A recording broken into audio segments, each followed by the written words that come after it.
What is up, everybody? Welcome back to another edition of the Dead Red Podcast. Like, comment, subscribe to all the good stuff. We still got a lot of baseball to talk about, obviously. Spring training, still in the midst of it. Shout out to Jeffrey in the chat and anyone else who may join us. Currently, the Big Blue in the Bronx channel is about, let's see, I got to do the math correctly here. It's about 56 subscribers away from the 1,000 mark, and we're trying to hit that by opening day. So appreciate it, guys. The support in the chat. Li, Booyah, Jacob, Jeffrey. What's up, guys? Shout outs to y'all. Sox, what is going on, my man?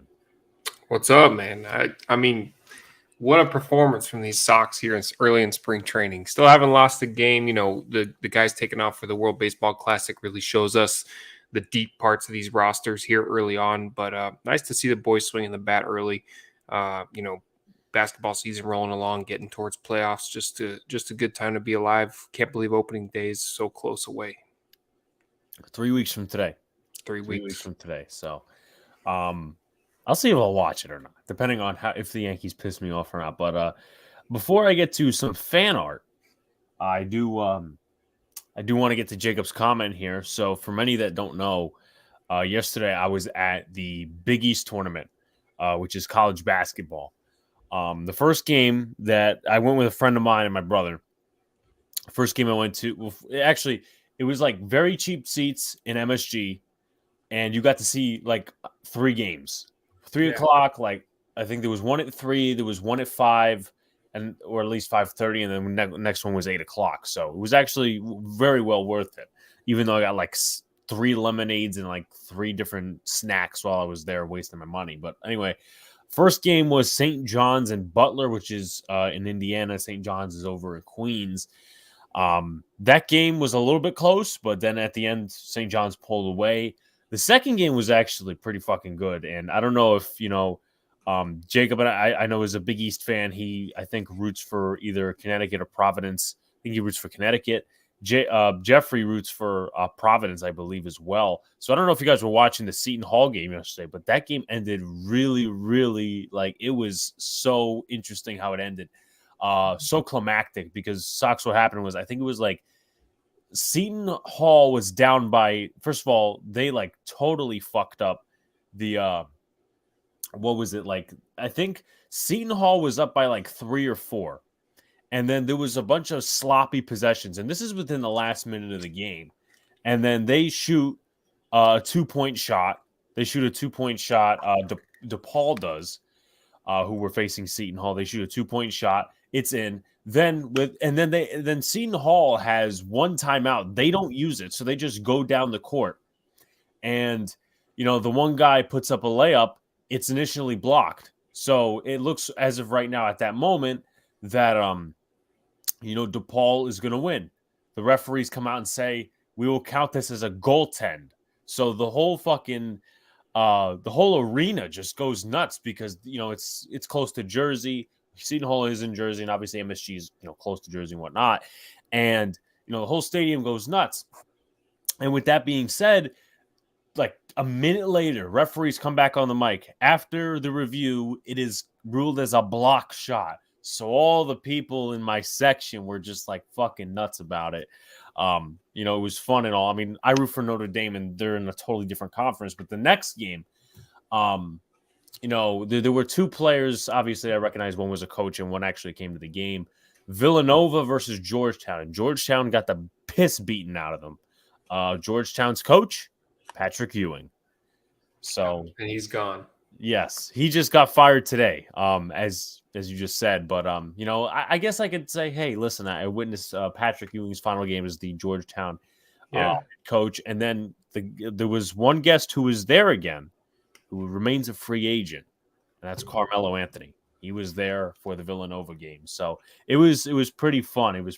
I got some comments to get to. I just want to take a quick sip.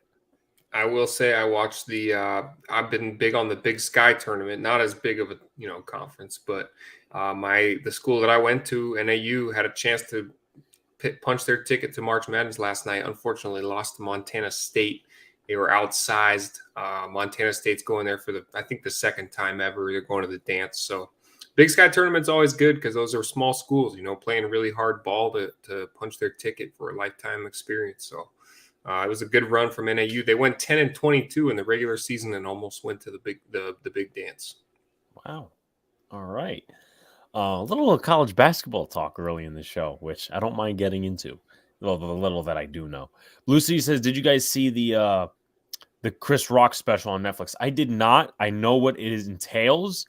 Maybe I will. I did see a clip of it. I thought it was actually pretty funny. But obviously that some of that shit deals with the whole, Will Smith slap and all these other different things that come onto it. So before I get to everybody's comments, I just want to shout out Hayes in the chat who emailed me today. And Sox, I don't know if you know or if you've been popping into our recent streams of late, the final result of the matchup between Angry John and Luca actually ended in an Angry John victory. So our buddy Hayes in the chat decided to make this. So I appreciate the fan art, Hayes, and the humor, of course. Hayes being a big supporter here. I hate Brian Cashman so much. We will actually get into that article a little later on. I actually got Post Plus I got Post Plus for about 30 days free, and I'm not paying it after that. So we'll get into the article later. I think he's referring to the Justin Turner stuff. Yeah. I think what was it? He got hit in the face. Yeah, he got hit in the face with a fastball. He's able to walk off under his own power, and it was pretty fast. Luckily, he didn't break any, bones in his face. I think he's going to be back on opening day, which is great. But that's always scary when you're looking probably on the outer half for a fastball and it comes up and gets you right in the jaw or right up in the lower eye. That's scary, man. I hope he's all right. I do too. Of course, I hate the Red Sox, but I don't want, players to get injuries and all that stuff. And our teams play today, which we'll talk about. The Red Sox had, I think, 6 home runs. So Pretty interesting. I'm just waiting for this video to load, and I'll get your guys' comments as well. This is part of the video that took – well, actually, it's a portion of the matchup that took place last Sunday, which is Angry John and Luca. I'm still waiting for it to load. We got footage. Yes, we do have a bit of footage. Yes, I think his name is Cam Whitmore from Villanova. Is supposed to be a lotto pick.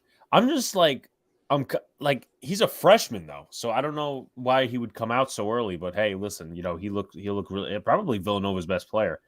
If you're projected to be a lotto pick, you got to go. That's my philosophy. I mean, there's no point in going to play and getting hurt and never making the NBA. Yeah, I guess while the iron's hot, strikes. So. Again, this is probably the third time and probably the last time it will be shown, because obviously we showed it. I think last week during the Celtics game, which was very fun, by the way, very fun and stressful for both teams involved. Yeah. Monday during Boys in the Big Apple, and then finally, unless we stumble upon it for some other reason or funny reason, here is the Angry John versus Luca footage. At this point in the game, it was 9-4 Angry John. 9-4 Angry John.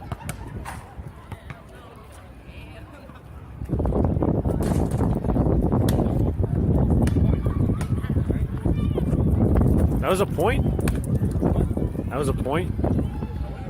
That went in? Yeah. All right. 10-4. 10-4.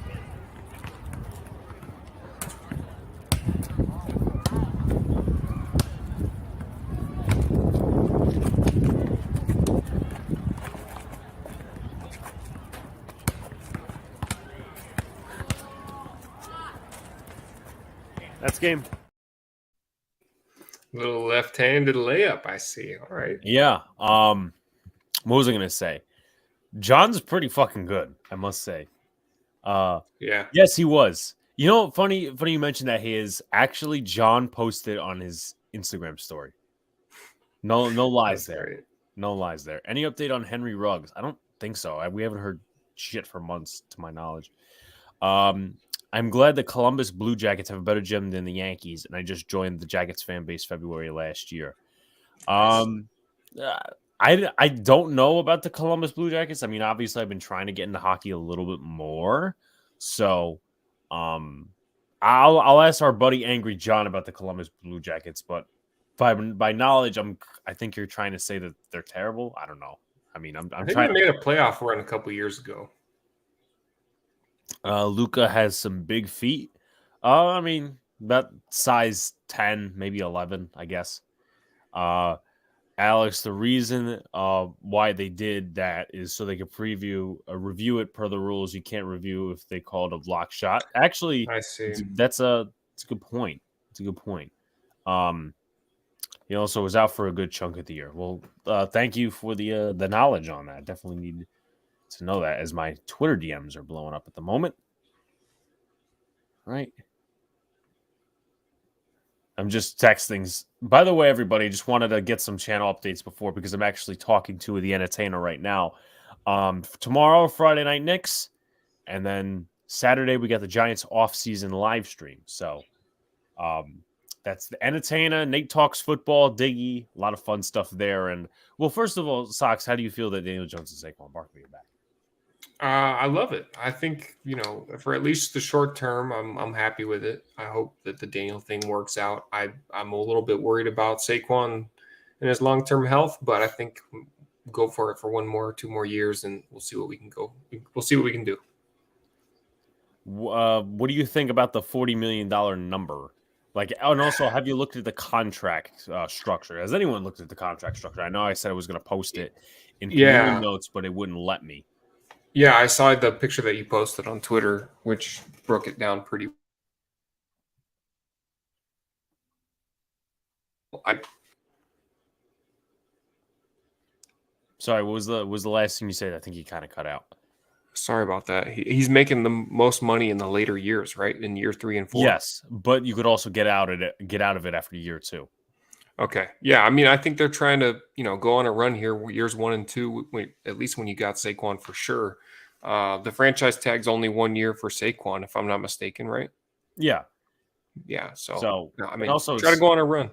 Yeah. Try, and you have to go to the playoffs this year. I mean, you have to. Absolutely. I think if you give Saquon a 3-year deal, I think it'd be fine. It'd be good for the cap, but also as well, you kind of use that as a bridge in some ways, not just for another running back, but Saquon right now is probably the only, I would say, Giants weapon that defenses are scared of. If you go out and get yourself a bunch of wide receivers and tight ends in the future, and then Saquon obviously retires or he goes to a different team, then you could sit there and obviously move on. But so that's I see my philosophy. I've heard that Saquon is gonna get an extension prior to free agency. I hope he does. Because I can't imagine what they would do without him. Sox sounds just like I do. Well, I mean, I haven't heard you talk yet, so I'll be the judge of that. It's a brilliant deal by Shane. Basically, 2 years, 82 mil deal. Then after that, 2024 might get restructured to a 3-year, 96 million fully guaranteed deal for 32 mil per year. That's the best case scenario. I don't know that I would say, well, hold on. Let's see. Because I'm just trying to think 40, 45, 19. Okay. So actually, I don't know because it's weird because not Spot Track, Over the Cap, which has the contract structure, they didn't really list out as 82 mil guaranteed within the first 2 years. So I think they said 19 is a cap hit and then it's 45 the next year. So I think the reporters are the ones who threw out that number of I think it was 82 within the first 2 years. But anyway, what time Saturday? It is at 8:30, and I hope you guys will join us then. Jacob, I'm rooting for Connecticut tomorrow to win. Let's go New Jersey Devils. I know Angry John will be in here at some point, so he obviously he's not very fond of the Devils. But so I want to see if I missed anything else. I went over that one. Sounds like me in regards to my comments about DJ. Oh, all right. Yeah, I was about to say I see. Didn't make it clear, but yeah. Let's see what else. Because I always try to catch up to the chat and stuff like that. I just seen that Cashman defended his due diligence and guess what the process on the Frankie Montas trade. He got robbed blind and the robber did it right in front of him and he didn't know anything about it. Yeah. Yeah. That's pretty much. I mean, as I said, we'll get into it further on the show. Great feed and great comments right off the bat, guys. So we appreciate it. Hall was up by 4. Then DePaul gets 2-pointer and then turnover and then fouls on a 3. I remember that, and I was sitting there laughing. I root for the Syracuse Orange. Well, they just fired Jim Boeheim, who's been the coach for the last fucking 40 years. So Yeah. I'm a UConn fan. One of my boys is a Seton Hall fan. Shouts to Tyler in the chat. What is going on? Tyler, my voice isn't as high as Sox. Well, I Yeah, mean, that's surprising. yeah, that is surprising because then again, with Sox is very deep too. Not I as mean, deep as you though. right, but right, and we also kind of have different personalities. Right, like I think Sox, he's a little more the laid back type. I could be laid back too, but I Sure. could also be very energetic and very annoying. Um, he says JK. Yeah.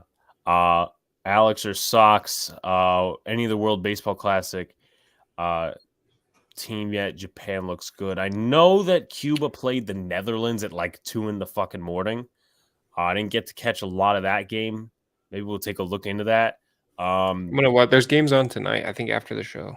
Yeah, definitely. I mean, I took a nap, so I should be able to watch and all that sort of stuff. Um, Alex, what wide receivers do you think the Giants will get? I think they may take a shot at McCole Hardman, but it's mostly going to be through the draft. They have 2 more draft picks because of comp picks.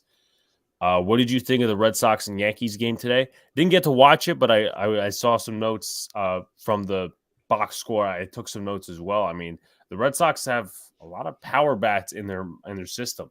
That's what I Yeah. will say. They did better than what the Yankees did. And Daniel Jones is 82 mil guaranteed in contract for DJ is 19, 45, 39, and 56. So it might get.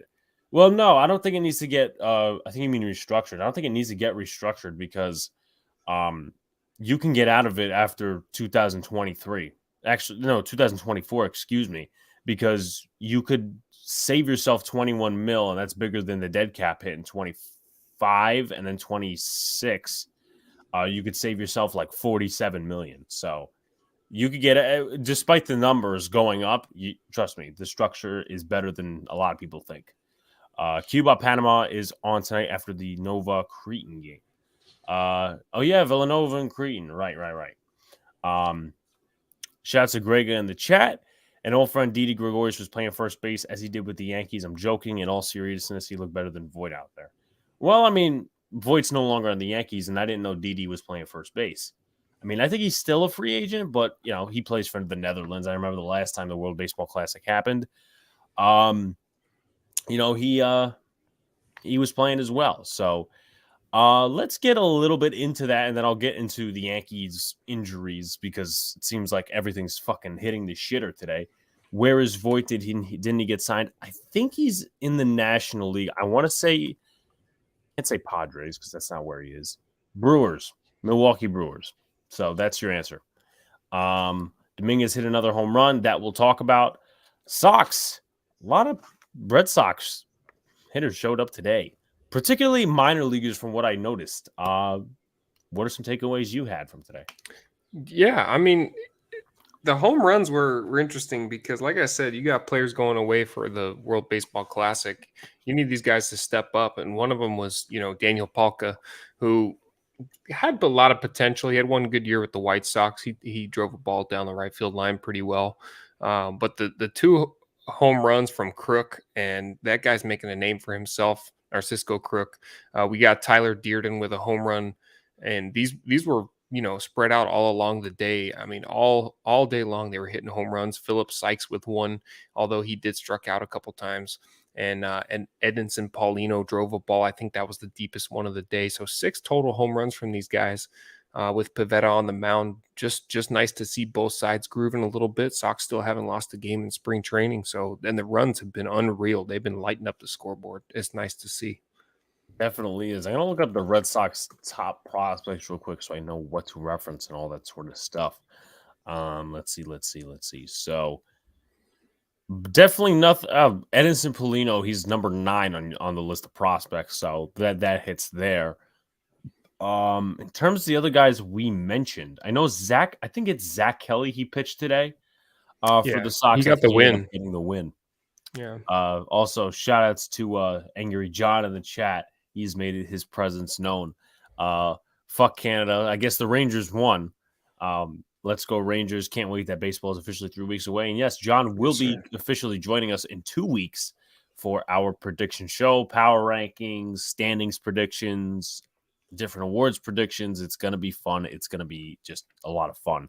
And also next week, I'm still looking for an Orioles guy, but we do have our AL East roundtable discussion, which is going to be fun. Still the same time. We're having Scott on from the Walk Off podcast, who we've had on before, if some of you guys remember. That was, of course, last year in, I think, March. And then we also got another guy coming on from the Tampa Bay Rays, and he also does a podcast as well. Writing notes for my future Yankee article, as I said, shouts to Luca in the chat. You know, which injury prone players have we connected? Well, Frankie Montas is already on that list. I'm pretty sure he's the top. I don't know if Efros had injuries before. And this is like this year or this is like years before. Please let us know. Carlos Rodon, even though I supported it, and I'm not saying the Rodon train for the Yankees is over, but still. And Canely, I mean, I guess you could say Canely because he had, I think, 13 innings coming into the year. So there's that. I heard Cashman was scouting the injured list of other teams to make a trade. I wouldn't be too shocked, John. He probably was looking at the wrong list. Do you see the Yankees signing another pitcher after the Rodon injury? No, I don't. They could trade another infielder for a pitcher. I just see that as highly unlikely. Highly unlikely. But guys, definitely get those likes up, comment, subscribe, do all the good stuff. So as I said, going back to that prospect list, only one crossed the top 10 in my mind, which would be Polino. And what's the dude who hit 2 home runs? What's his background more or less? All I know is that he's more of one of those utility players. I don't know how long he's been in the system, but he's one of those guys that if he makes a name for himself here in spring, he's gonna create kind of a log jam there in the middle infield, outfield with guys that can really swing the bat and play some defense. I think he could come up and make a name for himself. So he was a Chicago he was in Chicago Cub last year, and that's where he made his debut. 250, 2 runs batted in, and just utility outfielder looks like, and he's only 27. Yeah. So there is that. The Red Sox and the Yankees play on Northeastern Sports Network Plus on Sunday. Well, Sunday I will be at work. So there's that. And I also have NESN with my cable network, but I don't have the Plus. And I don't think I would subscribe to the Plus just for the spring training game. Oh, then again, I might be subscribing to MLB.TV for this coming week, which we'll be doing at least 1 or 2 spring training games on here on Big Blue in the Bronx, trying to get that sub count up, trying to get some new people in. And if you guys haven't already as well, just another promotion. Donald made his first YouTube short. Hopefully it's getting some traction right now. He made his first YouTube short for the channel. It's about the Carlos Rodon injury. So if you haven't already, check it out, share it out, do all the good stuff there. I saw an article earlier, Sox, and I wanted to ask you about this before I dip into my New York Yankees. I don't think he pitched today, but what are your thoughts on Brian Mata, the 7th ranked prospect? Because I saw an article out today. I think he's closer, as I did my research. I think he's closer to the MLB level. I think he had like 5 to 10 games with the AAA team last year, Worcester. Right. So, I mean, what are your thoughts on him? Do you think he can make an impact? I do. I think it's going to be highly dependent on the health of the top of the Red Sox starters, because I think Mata has a chance to be that 6-7 guy.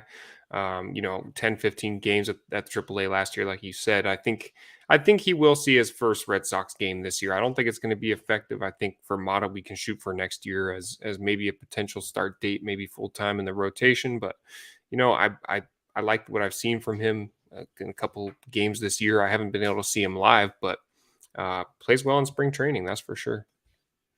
All right. So, gonna get to, before we get into some other stuff as well, I'm gonna touch on some Yankee news, which, as I said, Donald put a short out on.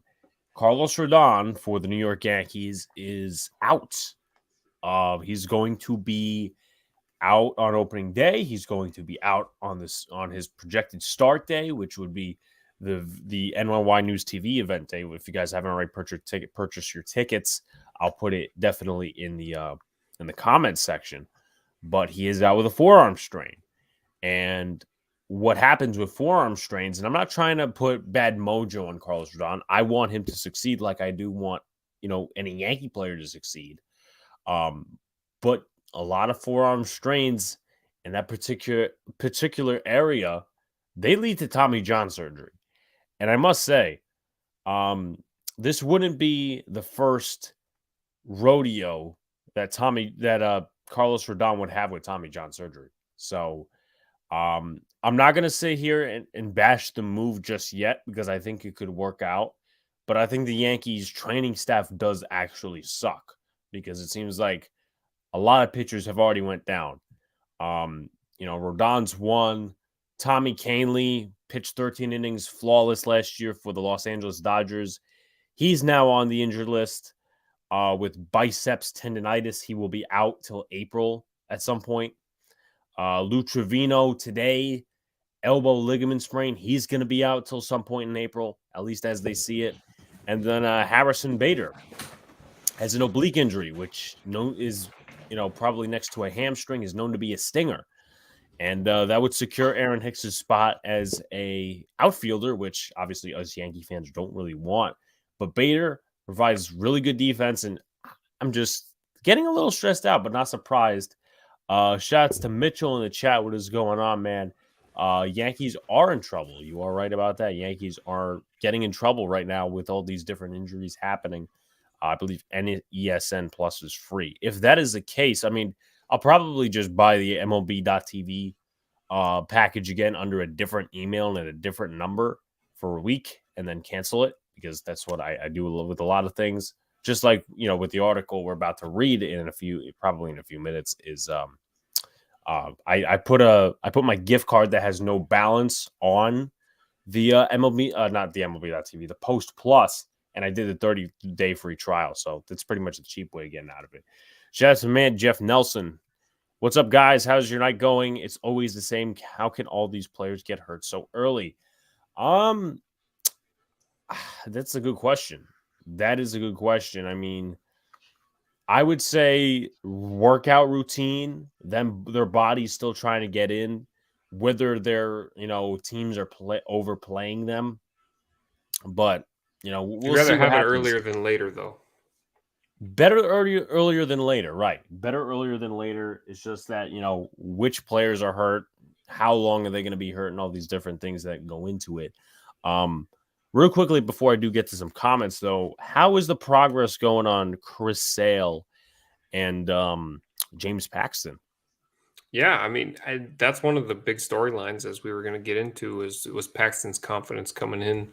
I think it's important to see Sale. I don't know if you saw all the Red Sox fans excited about Chris Sale smiling coming off the mound in his spring training debut, which was full of twos. He had 2 innings pitched, 2 strikeouts, walked a couple guys. But his shot is to be ready for opening day, and I hope that he's the opening day starter if he can dominate. I was surprised to see Chris Sale hit 96 miles an hour. You see a guy usually come back trying to take it easy a little bit, or especially early in spring, but he's ready to throw. So I think Sale's ready. Well, I can't say good to hear that from the Yankees side. Well, maybe I can because, he is a little washed. Yeah. But for the Red Sox, it's a good thing to kind of see. Because last year, with the broken finger against the Yankees, and then obviously, the pile up of injuries. So good for Chris Sale. And, he's not the player he used to be. But, hey, listen, for the Red Sox, I guess it's good enough. Shout-outs to Jeffy says, hey, Sox, what is going on? What's up, our season is over before it started, Tyler says. I wouldn't say it's over, but you're also talking to a person who doesn't have a lot of confidence in doing more than what we did last year. So, in a way, I'm kind of saying I know what to expect. I'm going to get to Angry John's comment in a second. Also, Mitchell's comment in a sec as well. Do you see the Yankees putting Dominguez in the outfield while Bader is hurt? I could see them trying him in center field. Do I see him automatically being the starter? I think that would be malpractice because for a center fielder, you need range. Jason Dominguez is too big for range. Like, I just don't see it. He's got a big body type. So that's why, like, right field could be something he tries out. Left field, maybe even just stays at DH. But no, I mean, I wouldn't put him in center field. I know the Yankees will do a couple of trial and error runs. Will you make a trade for a pitcher, or is it too early to panic? Personally, Mitchell, I thought the Yankees should have went out and dealt for a pitcher. Probably when the Montas thing happened, maybe a little bit before that, and I also thought they should have traded Montas, but now we know he's hurt, and you don't have, let's see, your number 4, number 5 starter. So basically, you're coming in with a rotation of Cole, Cortez, Domingo Germán, Clark Schmidt, and I'm forgetting somebody else. But, I mean, you're short on the rotation right now, and the Yankees have horrible pitching depth. I mean, Randy Vasquez is not looking very good. It's someone who I admired coming in, who actually pitched today, gave up 2 runs. I believe that was actually the home run to, I'm forgetting the dude's name. I've mentioned his name so many times. Paulino. I think Paulino was the one who hit the home run on Vasquez. Danish sucked today. I mean, he's a bum, so that doesn't make it, it's not necessarily an impression on me. Marinaccio, he's a reliever. Cordero, he's a reliever. So you don't necessarily have depth there. And Michael King cannot start. I don't care what LI says. Michael King is not a fit starter. He's not a starter at all. How about that? Let's see. How does the New York media not come down on Cashman harder under embarrassing as everyone clearly sees? He simply does not do the basic scouting to see if players are currently injured while he's acquired them, because I don't know what it is. Like, we can make these assumptions and everything, but I think it's because they treat the beat media like pets. That they do. Severino. Why am I forgetting Severino? But yes, Severino. I think Sevy might actually be the day when we go to NYY News TV Day, Yankee Stadium. I think Sevy's going to pitch as well. So thank you, Felix33, for saying that and reminding me, because I don't know why that never popped in my head. But anyway, I think the Yankees, they treat the beat media really well, and that goes a little too far, if you know what I mean. That goes a little too far. Like, they take them out on these dinners. I don't know what it is, though. I don't know. I think journalism in some of these different, like, sports is kind of becoming fraudulent. Like, the amount of bullshit you put in an article, the agendas you have, and then not executing when fans tell you, listen, you need to ask them this question. Like, I don't know how the Red Sox beat media is. I don't think it gets as much attention because it's not New York. I mean, if you pay attention to any of that shit on your side, how is it? For the most part, it's the complete opposite of what the direction the Yankees are trying to take. I feel like everybody gets along for the most part. The New York is going to do it. It does it to the Giants. It does it to all the New York teams. But, I don't know. It gets eyes on the team, whether it's good or bad. All pub is good pub. Well, I mean, I've heard that one before, but I think for the Yankees, like, from the outside, there's that expectation that the beat media is going to be tough. But in reality, Sox, the beat media is not tough. That's why you have this channel. That's why NYY News TV exists. And a load of people, well, they try to come out and, basically be the opposite.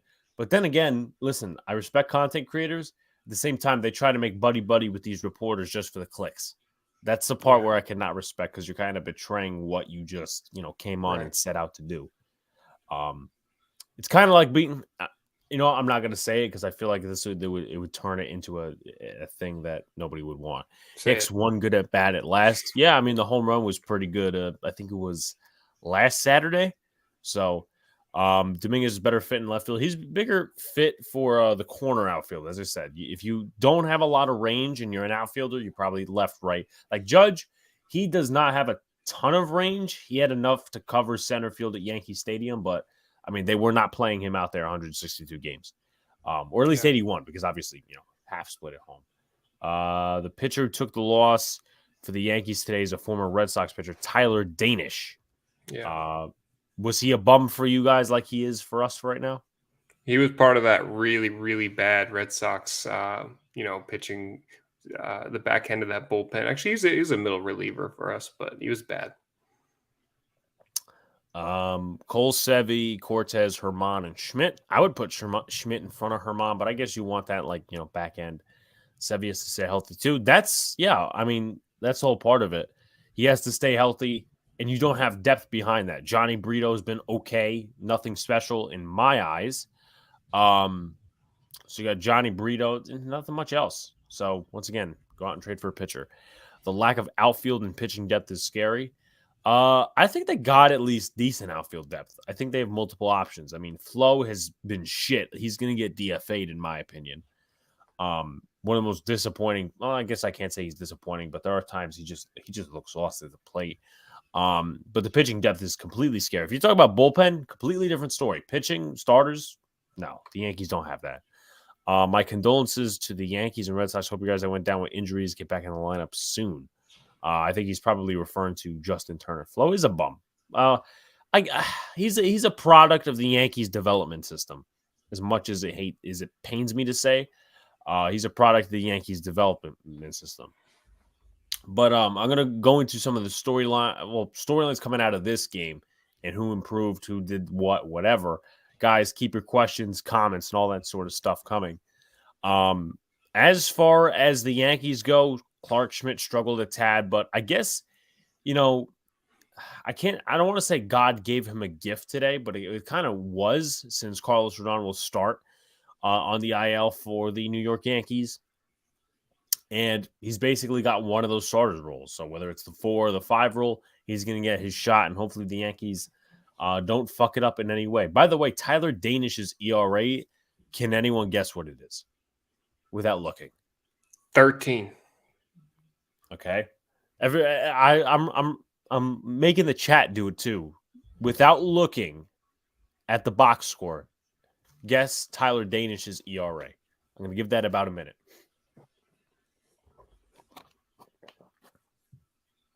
How many appearances coming in? I'm going to put this as a banner so anyone who comes in knows. Guess Tyler Danish's ERA. All right. All right, I'm going to give it an extra minute, and then we're going to sit here and reveal it. So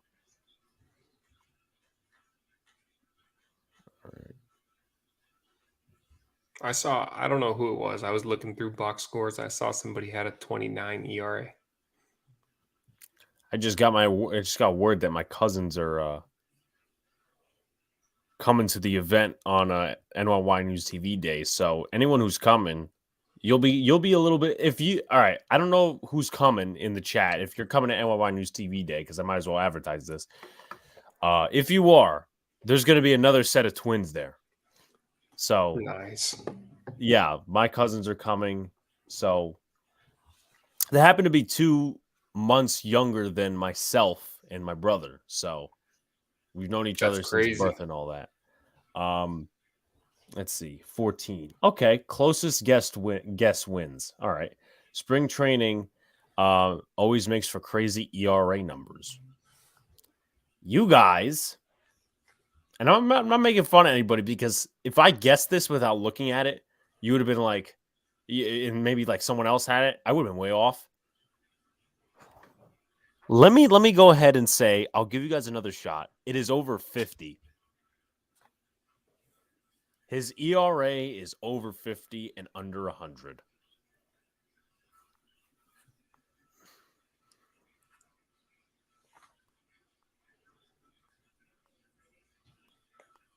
ERA is over 100 and under 50. Actually, no, excuse me. That was other way around. Gaff, other way around. Over 50, under 100. That's crazy, man. How? He's been dog shit every time he pitches. I want to know how that's possible.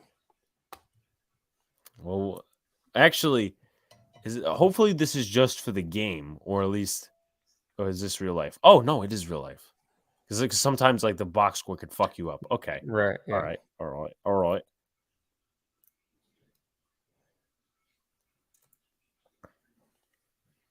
Someone tell me how that's possible. All right. So I'm gonna wait about an extra minute. I know we're doing a guessing game. Danish calories 185. That's an interesting one. Felix. I like that.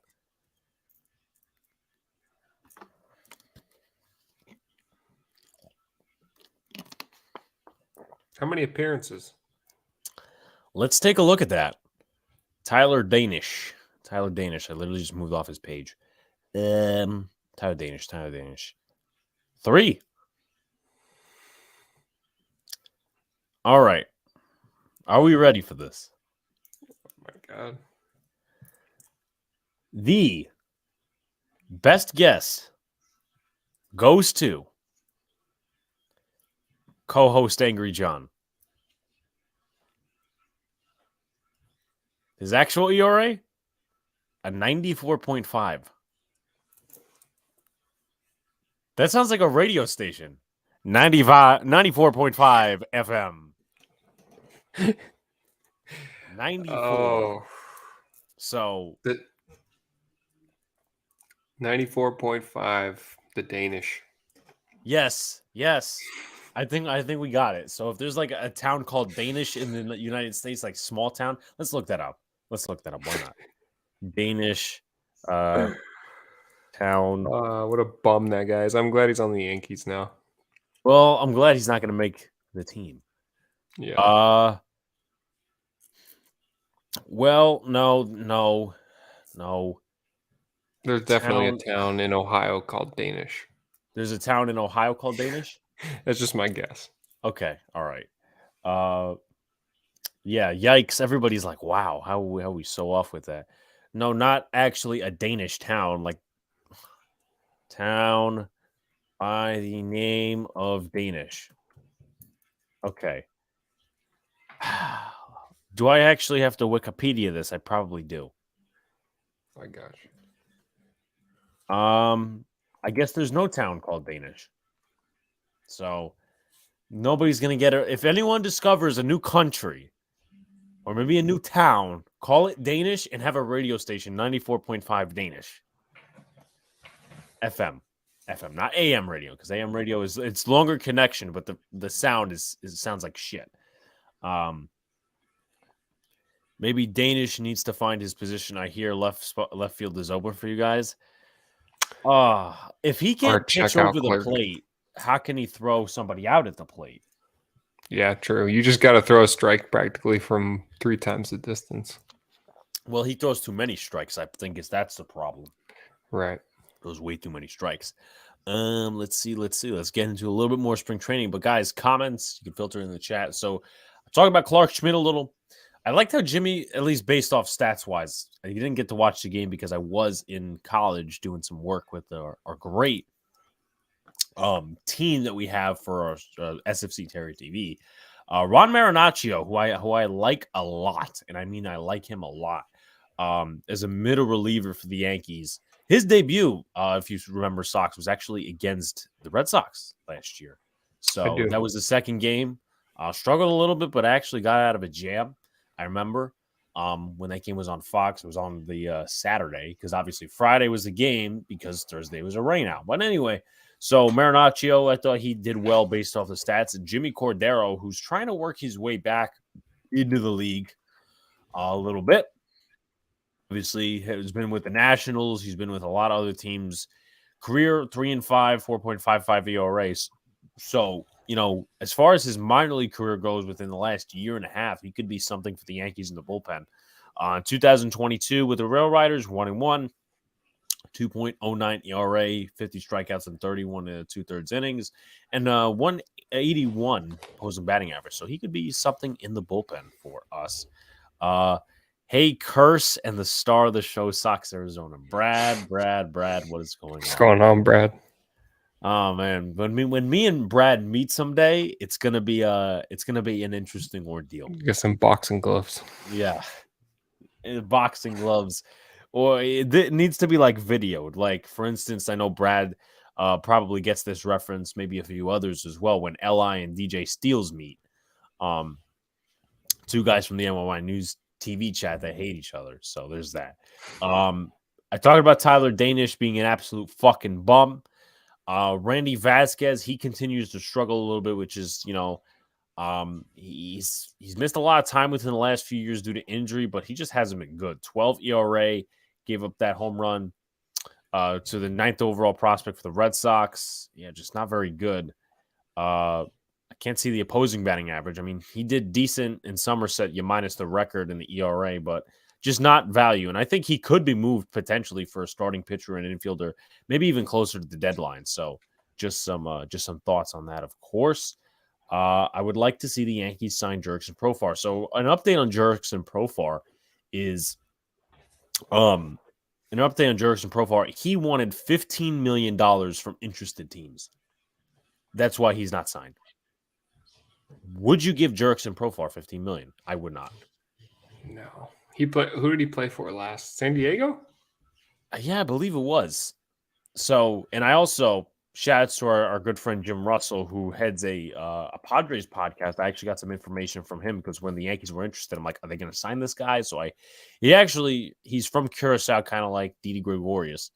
243, a lot of walks last year, but a lot of strikeouts, 103, which isn't terrible if you pile up the walks against him. So there's that. But 15 home runs, 58 RBIs, and 152 games. He's reliable, but from what I hear, he's about average in left field. So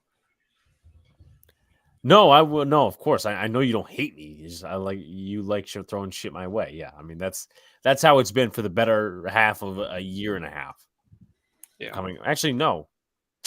I think more like a year. So the reason I guess is ERA because not everyone has a PhD in understanding myself. Makes sense. I think John, whenever you get a chance, if you want to, I mean, I know we're going to label you on the show as the guy who has the PhD in understanding.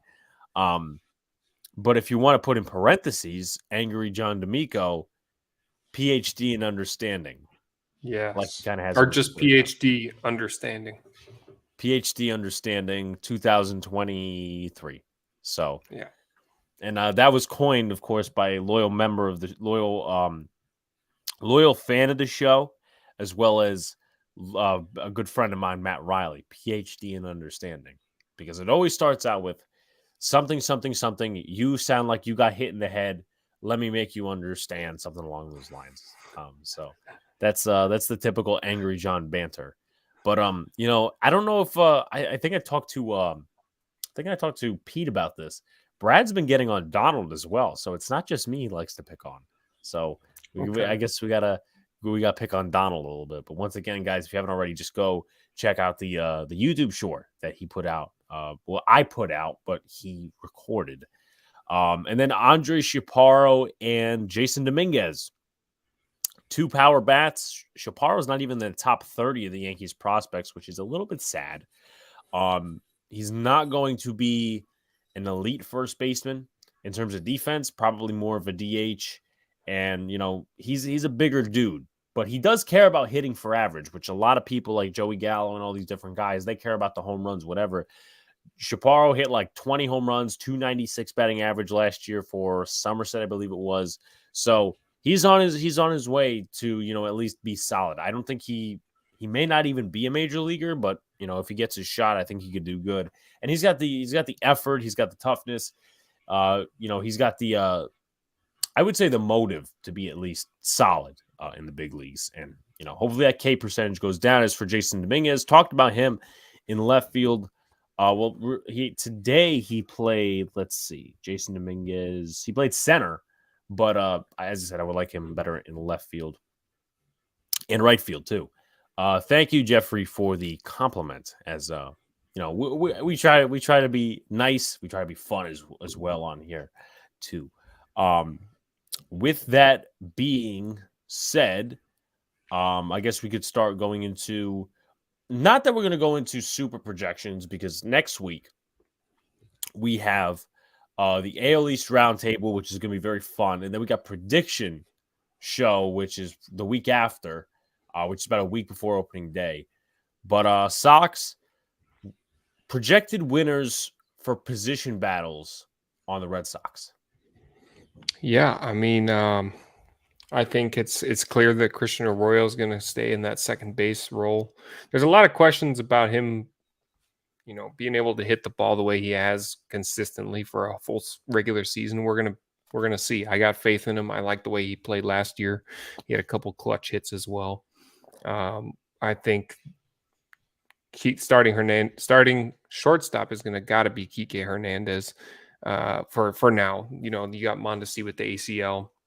You got Trevor Story coming back. We'll see about that. There's going to be a bit of a logjam there in the middle infield.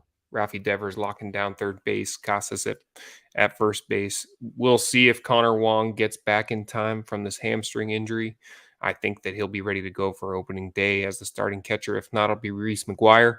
But I think Alfaro has a good chance of making it in as backup catcher as well. We'll see what he does in the World Baseball Classic. I think they have something like a few days after it's over to decide if he's going to make the opening day roster. The outfield, I'm not sure what's going to go down in the outfield with Yoshida and Verdugo. And, you got who is the why is it leaving me right now? I think I know who you're talking. The center fielder that let the ball go over his head, Jarren Duran. You got him playing well right now. And I think he might make the opening day roster, honestly. So Yoshida and Verdugo out there. And then you want to see Duvall play better as well. He's going to be in the mix. So I don't like how many names you're throwing out there as possibilities, but if Yoshida starts hitting the ball well, he's going to be starting for sure. Where's our old buddy Rob Refsnyder at?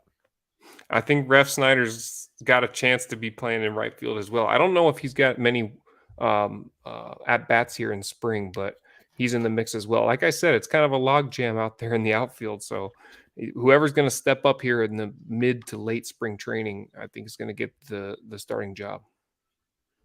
All right. Can't throw shit at Sox. He's a good guy, even though he's a Red Sox fan. Well, yeah, Sox is a good guy. But I also just wanted to make this quick announcement before we move on with the show. But me and Sox have decided to amend the plans for Boston, and we will move it to another year, probably next year if it fits our schedules, because obviously what many people don't know is it's on Father's Day weekend. And the prices, when I tell you that the prices are terrible, they are very, very bad. Close to $500 round trip. And I don't think Sox would want to be spending that. I wouldn't make him spend that. I wouldn't spend that myself. But Fenway Park, whatever we do in terms of, and we listen in that time, get more supporters of this podcast, more supporters for Sox Arizona, more supporters for Big Beat Reactions, and more supporters for our channel, and do something in Boston, something along those lines.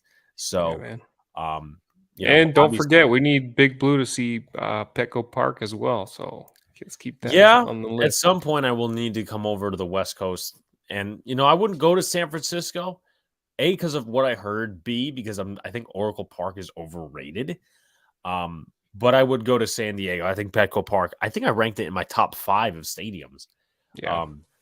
But yeah, so there is that. But I think Volpe would win the shortstop battle. That's an interesting take. Refsnyder was a Yankee prospect at one point. I remember him coming up. Basically, they signed Starlin Castro, which kind of, I would say put Refsnyder in a bind and put the Yankees in a bind with Refsnyder. There was reportedly some attitude issues with him as well. So that's why he didn't make it. And then, some inconsistencies, not much playing time, kind of like the way the Yankees usually do with the prospects. And then I think they dealt him for Ryan McBroom, who was later dealt for somebody else. And he's 0 for 10 in spring right now. 0 for 10 in the spring. Holy shit. So I don't know. You listed a lot of names with the outfield, so he may not even make it, maybe. Yeah. Yeah, I mean, that's a possibility. Just as a thought off the top of my head. Ref Snyder's 31, so there is that. So let's see. I see something today about the head coach of Dominican World Baseball Classic wanted Devers to play first base.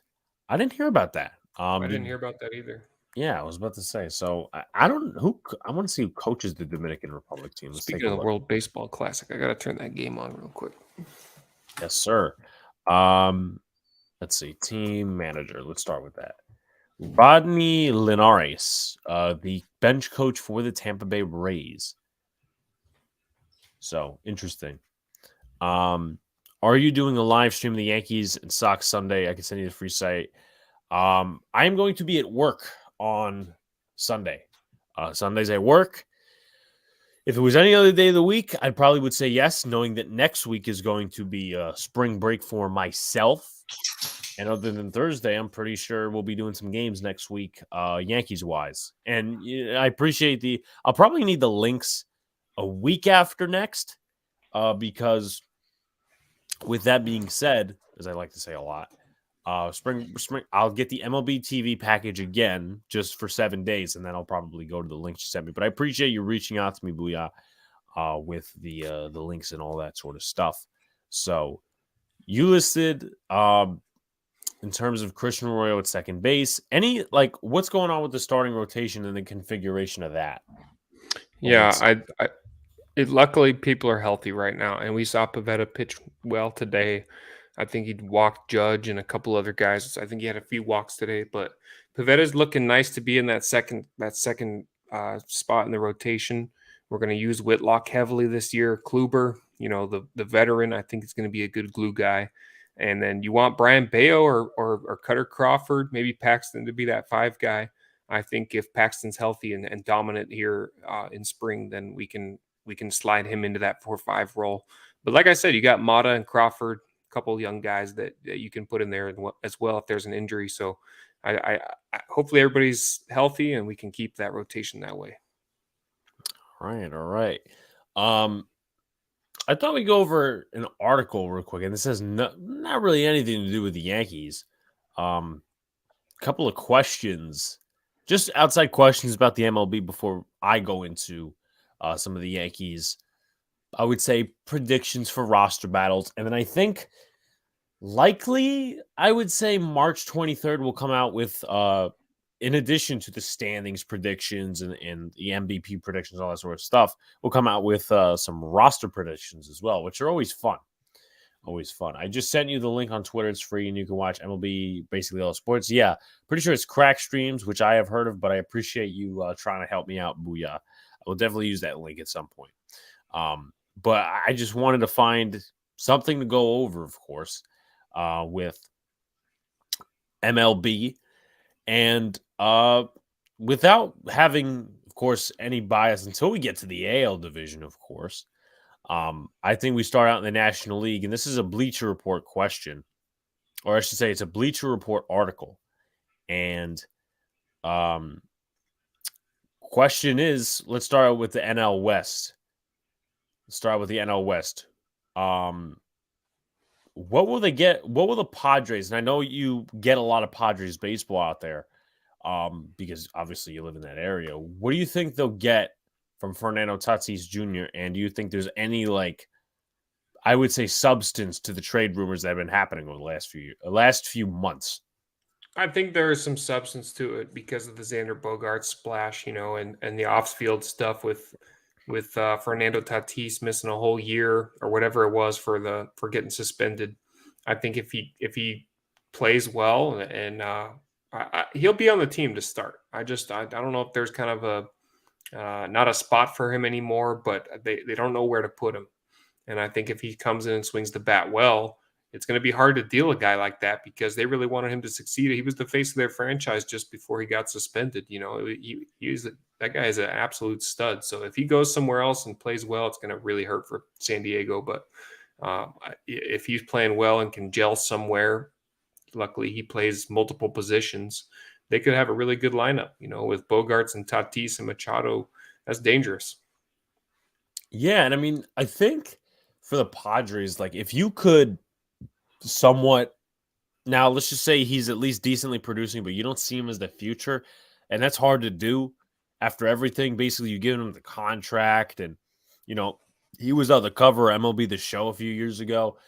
I think if you're the Padres in that situation, you could either do two things in terms of dealing him. If there's substance to those trade rumors, you could either deal him to a team that wants to give like a big time pitcher, or any like positional need, because I don't think it's going to, because I've seen them. I've seen a lot of the pitchers get hurt, at least off rumors for the Padres. I think Darvish is currently hurt. There's a couple other guys that are Joe Musgrove. He's hurt, so I think they could use a pitcher. I'm pretty sure Musgrove dropped something on he dropped a dumbbell on his toe and broke it. Yeah, that's like, I'm gonna go on a not a tangent, but there are just like a list of sports injuries I was talking about with somebody the other day. I don't remember who it was.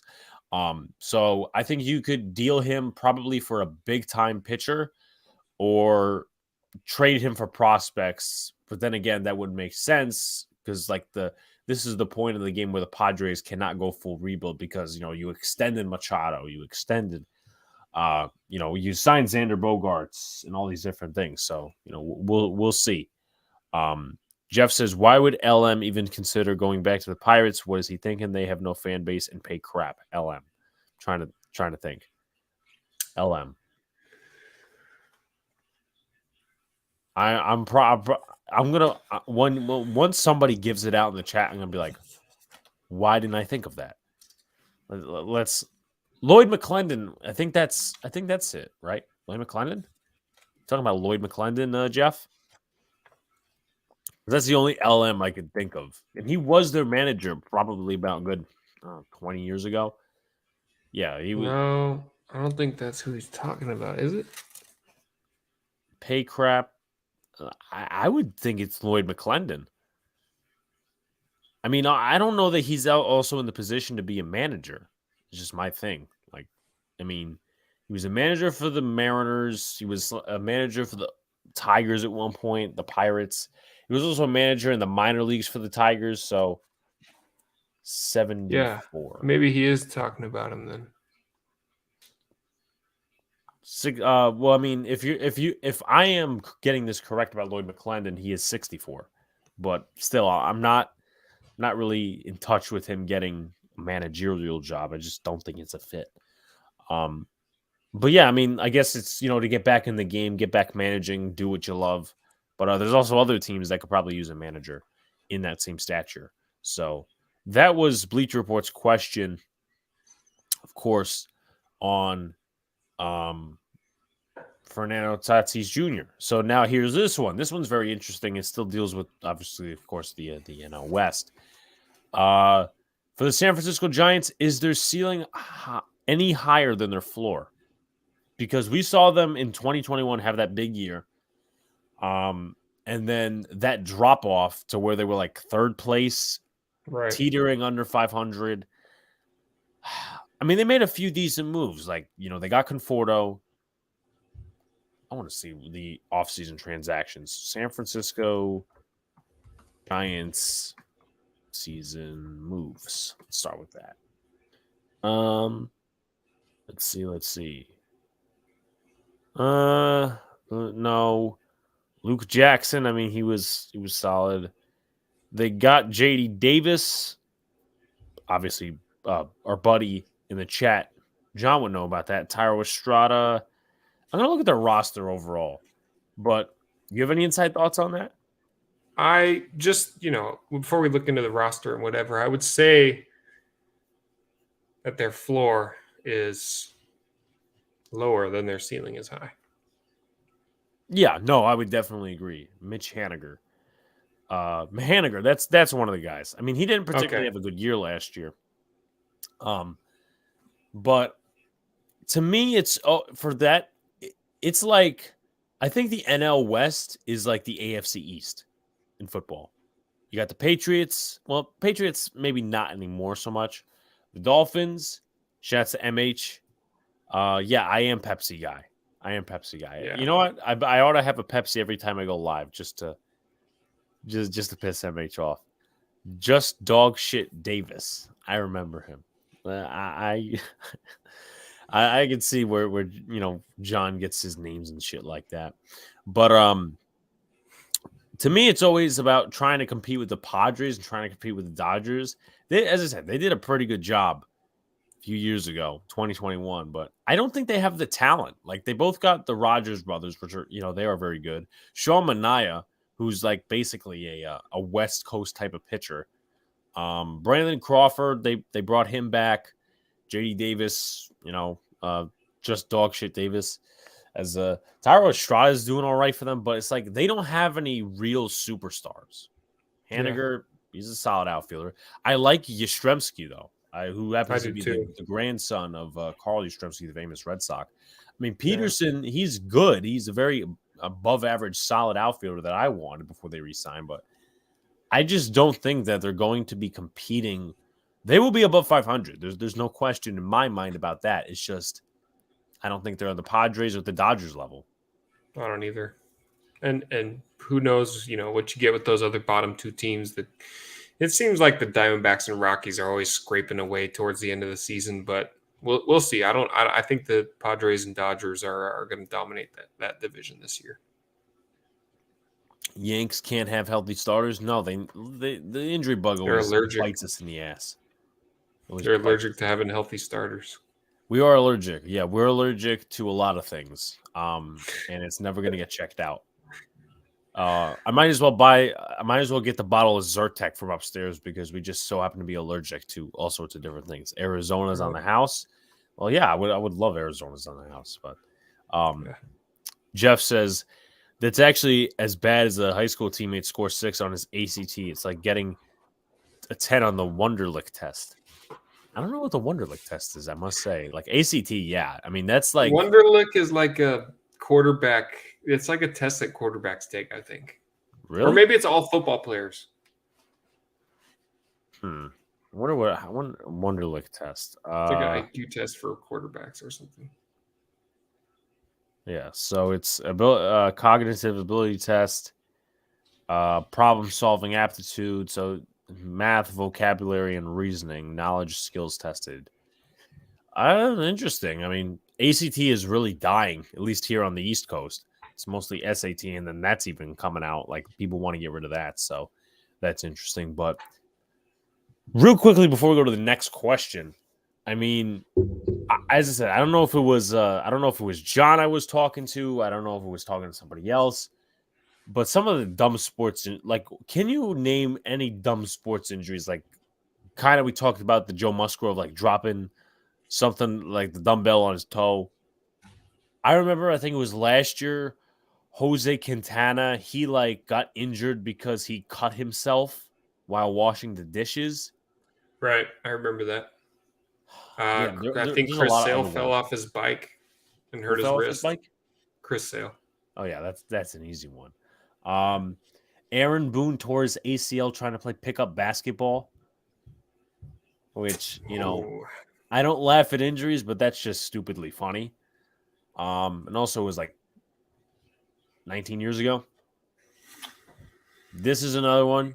John's favorite. I haven't asked him about Yoenis Cespedes in a while, but yeah, Yoenis Cespedes got hurt on the ranch. I remember that one. He was always hurt. I think he's playing in the World Baseball Classic, if I'm not mistaken. I'm a big fan of his. I always liked him. I think it was 2014 2013, 2014 when he won the home run derby. That was like electric. I remember. I'm like, yeah, this guy's pretty fucking good. And he has one of the greatest throws of all time. Yes, in Angel Stadium. That is in my head like 24/7. Yeah. And then he had that like very bad fall. He had like 4 teams within a matter of 2 years. So he had the Mets, he had the Red Sox. Yeah. I remember that. Yeah. The Tigers, and also the A's. So short-lived Red Sox tenure. I try not to think about that. What was that? So I try not to think about his tenure. What was it even like? No, I literally think it was like a few months or a couple months. 2 minutes. Yeah, 2 minutes. Let's see. Red Sox, 51 games. Okay, 51 games. So, a couple months. And then the last time he played was 2020. His career average still is 273. I mean, that's better than a lot of people. So Yeah, I true. have to give him credit. But we said Yoenis Cespedes hurt on the ranch. Let's see. Yoenis Cespedes hurt on the ranch. We talked about Chris Sale falling off a bike. Aaron Boone tearing his ACL during basketball. Shit. Joe Musgrove dropping the dumbbell. Jose Quintana, cutting himself while washing the dishes. I'm gonna look that up. One Shouts of to my Jets was mess. favorites. What's up, Jets Smith? One of my favorites was the I forget his name, the quarterback that scored a touchdown and ran into the pads and hurt his neck. I never heard Giants, that one. Giants, Redskins. Excuse me, that's what they used to be a long time ago. Quarterback ran in for a touchdown and head butted the padding in the back of the end zone and When jammed was his this? neck up. This was I don't know, 80s probably, maybe 90s. Can't be Joe Theismann. No, it wasn't. It was some bum. It was some bum that hurt his neck celebrating. Disgruntled says, yeah, he jammed his neck. Yeah. I mean, all right. All right, here we go. We're doing this, right? We're doing this. 50 top sports injuries thank you, Tyler. This was literally the one I was about to say, so thank you. Top 50 dumb sports injuries. David Cohn getting bitten by his dog. Sam Darnold catching mono because he's too busy kissing others and seeing ghosts. JK on that one. Well, no, he's probably kissing sixth graders. Yeah. Oh. Yeah. I'm not quoted with that, even though I just said it because someone else said that before me. I don't know if I brought an extra water bottle down here, but anyway, don't get mono, kids. Number 49, Alan Watson cuts himself opening a beer bottle, and he played by what it looks like to be the Angels, the California Angels. At least I think they were called at that point. Was that the name? Gus. Yep, that's him. Gus Farot. Yeah. What the hell you pronounce that? Yeah. Kim. This is a tennis player, so I'm not even know how to pronounce this, but my apologies. Kim Clijsters injures herself at a wedding. Oh, this is the one. This is another one that someone else was talking to me about. Sammy Sosa sneezing. Oh, I don't know if that. I know about that. What happened? Do you have a hernia? Triggered a back spasm and missed the game. I will say, and I know people that have had some serious sneezing attacks.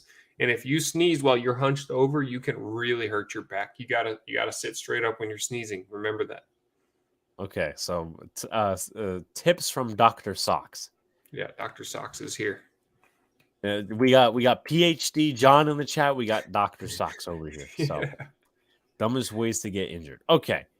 Clint Barnes falls while carrying deer meat. Okay. That's typical hunting crap. Yeah. Oh yeah. So yeah. What was I gonna say? John Morant for the gun stuff didn't get fined. Did he get suspended more than 2 games or what? I think he's out indefinitely. Okay. So there's that. Oh yeah. How could we forget course. the JPP and the fireworks? Yeah. I mean, jeez. No, just I say that every July. Don't do JPP things. Don't be JPP. Let's see. I'm trying to figure out how Clint Barnes actually got injured. Yeah, I think it's a back injury. But anyway, I think it means Kendrys Morales. Yeah, Kendrys Morales breaks leg in celebration. Is that when he jumped on home plate? Jump. Best way to jump on top of each other. Celebrating Grand Slam with the hopes of landing on home plate, but landing on a teammate's foot. Yep. Yeah. This is I don't know the Kevin Brown one, but the Chapman one. Thank you, Benji, for referencing. Chapman fell over and busted his tooth or something, and cut his mouth was open or something along. Oh, this one comes to my mind. Paul Pierce getting an and one bucket along the baseline and punching the referee right in the stomach, celebrating. Oh my God! You know what? I'm gonna ask. I'm gonna ask my brother to send me something because you just reminded me of something, and I think it's funny. Hold on. Hopefully he's on Twitter. I'm gonna make this quick. Send me the. Okay, so I just asked him to send me something, which he'll probably do at some point. Plaxico Burress shooting himself. Yeah, that was pretty dumb. Do you remember when Mark Sanchez the butt fumble? Yes. Apparently, I don't know if John agrees with this, but Luca thinks that's the most over-memed, overrated play in history. I agree, So you're going to 100%. sympathize with the Jeff fans? Yeah, I mean, he just ran into his own guy. I mean, what's the big deal? He ran it into his ass. I mean, The fact that it was on Thanksgiving is the only reason that's a thing. Aaron Boone breaking his foot on a trampoline, so they signed A-Rod. I thought it was him tearing his ACL playing basketball. Ooh, I mean, trampoline's even worse. I don't remember this. I haven't watched it, but this I'm gonna have to watch now. You haven't heard about that?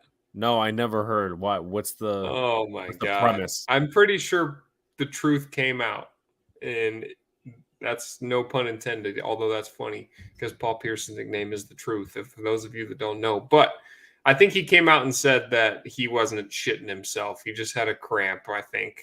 But yeah, it appeared as if Paul Pierce was like, oh shit, I just pooped myself. Can someone please wheel me to the bathroom? And then he came back.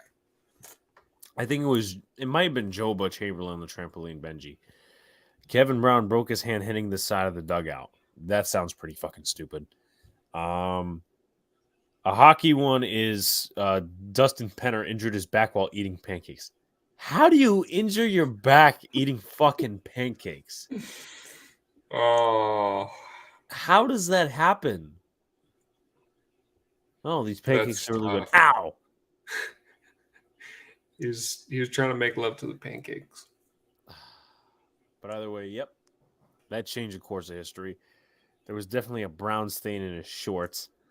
This is referring to. I mean, that doesn't. He could have just not wiped well. Yeah.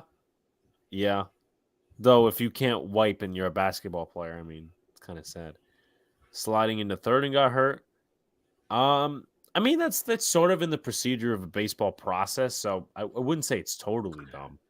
Paul Pierce getting stabbed like 37 times.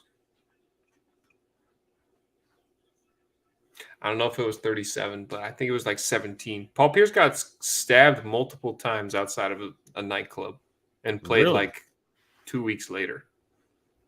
Yes, Plaxico Burress shooting himself, but well, I mean, it's different because I think Paul Pierce in that situation getting stabbed. I mean, like obviously you're not stabbing yourself, but for Plaxico Burress, Orlando Brown hit in the eye with a penalty flag. Ooh. Duh, ow. They take off 5 yards or they give him a 10-yard penalty instead of a 15 because they feel bad for him. Lindsey Vaughn cuts her thumb on a champagne bottle. Wouldn't be the first time I've seen that. Derek Mason breaks wrist playing golf.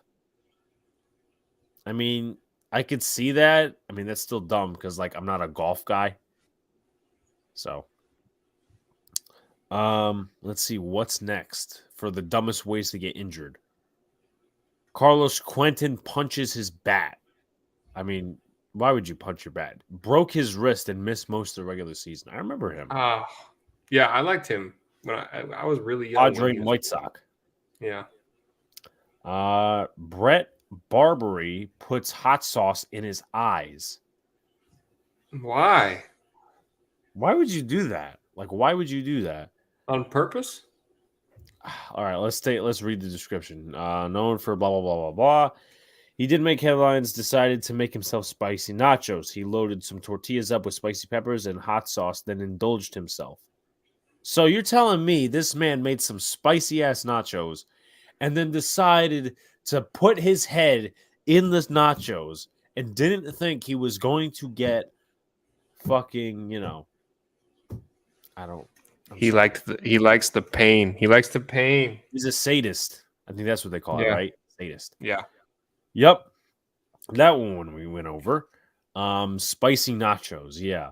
Puig used to lick his bat. He was I also a remember guy that. that fell off. I think he's in the World Baseball Classic too, if I'm not mistaken. Yeah, he's still playing somewhere. Yeah. So you like KFC because they serve Pepsi over Coke? Well, actually, MH, your favorite basketball team is a Coke company. Where excuse me, no. I said that completely wrong. They vendor Pepsi. MSG does. So that's why I bought a lot of stuff yesterday. KFC's not bad, just saying. I'm sorry, what was that? I like KFC. I'm not gonna lie. It's not a bad place. Yeah.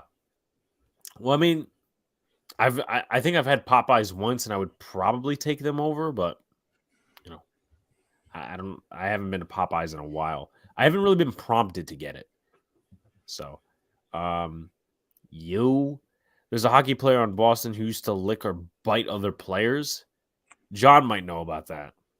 The Heat. Kendrys Morales getting injured. Yep, on the home plate thing. You guys hear about the F1 driver that broke both of his wrists in a biking accident, still managed to drive 2 weeks later? Well, that guy's a hero. Yeah. I guess. Chris Coughlin slips trying to pie a teammate. Ooh. Let's see. Blah, blah, blah. Marlins rookie Chris Coughlin got in on the action. Tore his meniscus. That's interesting. That would be Brad Marchand. Ching-Ming Wang got hurt running home. That's why pitchers shouldn't really be, hitting. I always Milton worry about Bradley, that when guys get like on basketball games when they dump the Gatorade, it's slippery on wood floors. Right. I'm worried about that. Especially and also if you spit on the court. Yeah, true. Yep, it did make him bad. Change the trajectory of his career. Milton Bradley, who's known for getting injected, injures his knee arguing a call. Tore his ACL. No. Vladimir Radmanovich, snowboarding accident.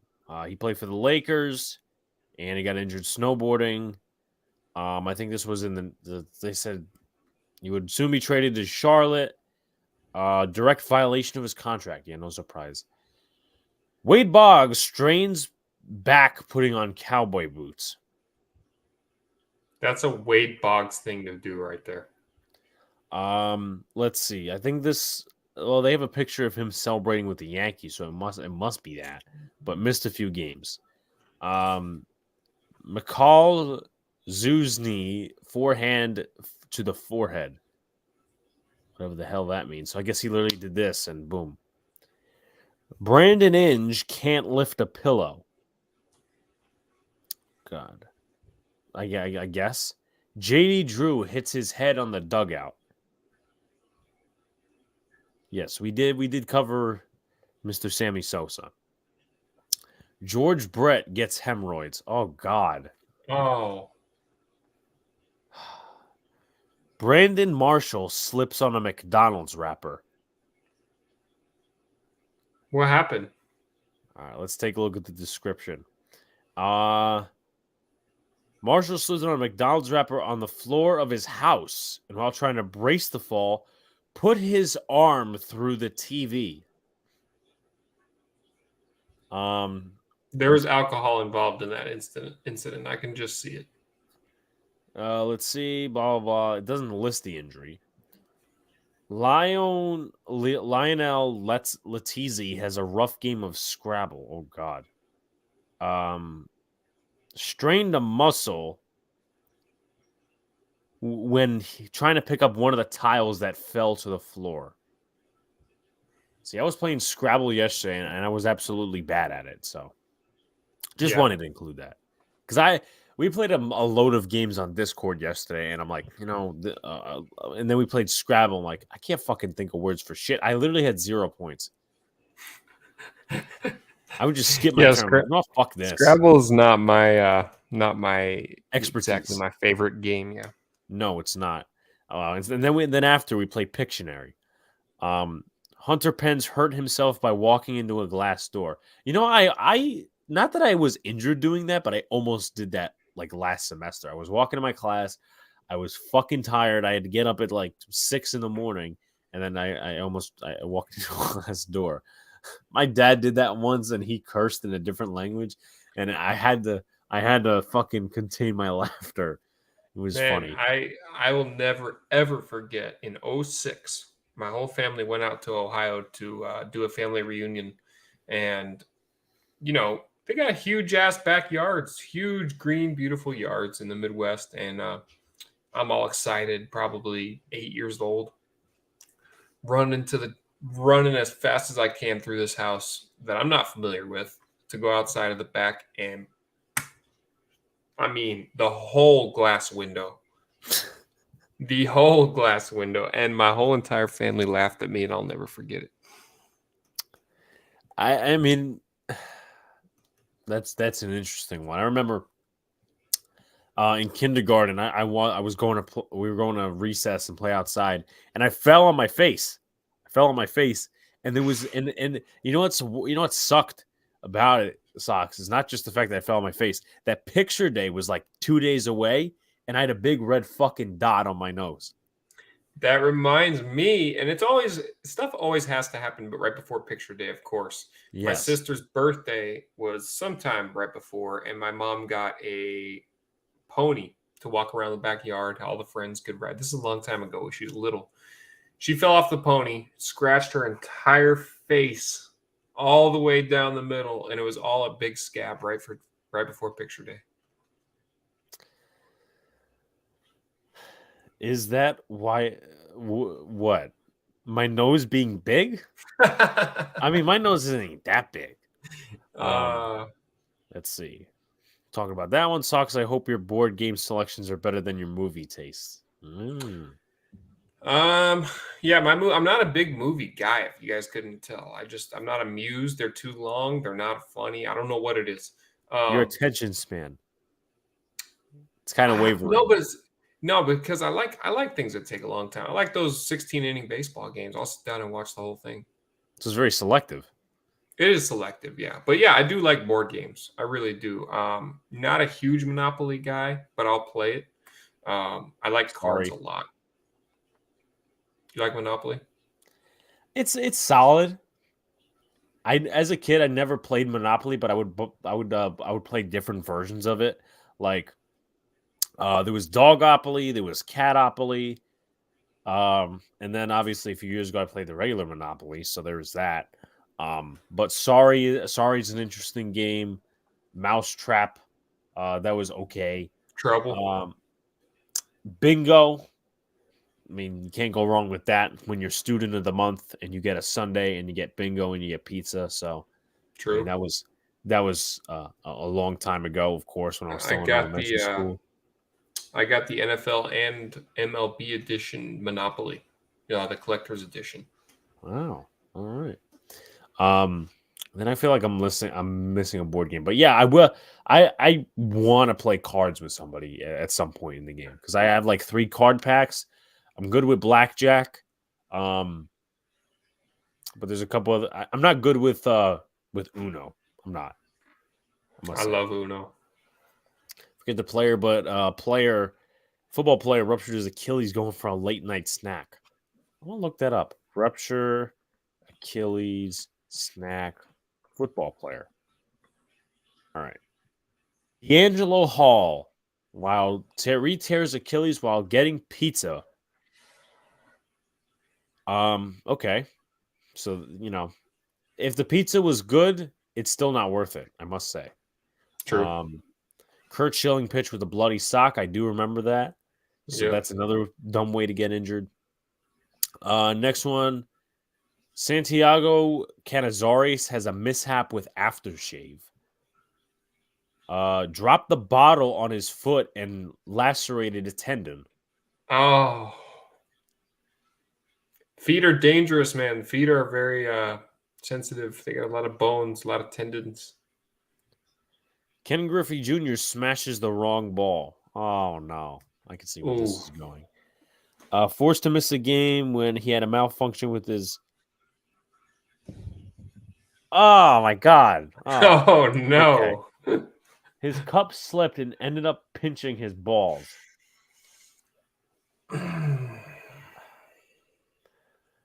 Alex, I'll teach you cards.